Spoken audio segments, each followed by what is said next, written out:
بەڵێ ئێرە شەقامی مەخمورە بە دیاریکراوی لە شەقامی شەستیەوە کە دێ بەرەو شەقامی مەخمور ئەمە لە حاڵەتێکی دەگمەندا لە خوارەوە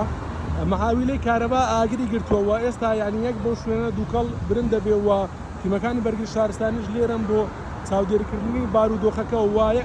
سەرپەرشتیاری تیمەکە باسی لەوە کرد کە لە ئێستادا ناتوانین بچینە خوارەوە چونکە بە تەواوی تەنگە نەفەس دەبین و هەروە تیمەکانی چاکردنەوەی کارەباش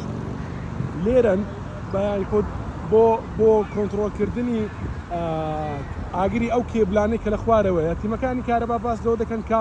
کێبڵی ینی کێبڵی زۆر ئەسوور لە خوارەوە ئاگری گرتووە تا ئەم کێبلانە بە تەواوەتی ئاگرەکە یاخود بە تەواوەتی ئاگرەکە تەواو نەبێت ناتوانین بچنە خوارەوە و ئاگرەکە بگژێنینەوە و کارەباکە چاپ بکەینەوە هەروەکو دەبینن ئێستادا تیمی بەرگری شارستانی باسییانەوە کرد کە سی خولەکە ئێمە چاودێری دەکەین و ناتوانین بچینە خوارەوە چونکە هیچ ڕێگایەکی چونە خوارەوەی نییە بە تەواوەتی دووکەڵ تەنگە نەفەسمان دەکاتن و یەک لە خاوەنی دوکانەکان باسی لەوە کرد کە ئەم ڕێزا دوکانە لە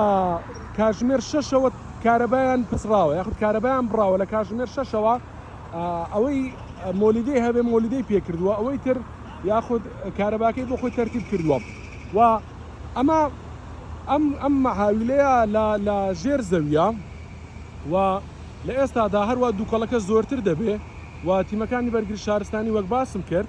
تیمێکیان لێرە جێگیر بووە بۆ ئەوەی کە دووگەڵەکە کەم بووە ئاگرەکە کۆنتڕۆل بکەن و بگەن بە سەرچاوی ئاگرەکە بە دیاریکراوی ئەم شەقامە شەقامی مەخمورە چەند سەد مەترێک لە شەقامی 600 مەتریەوە دوورە.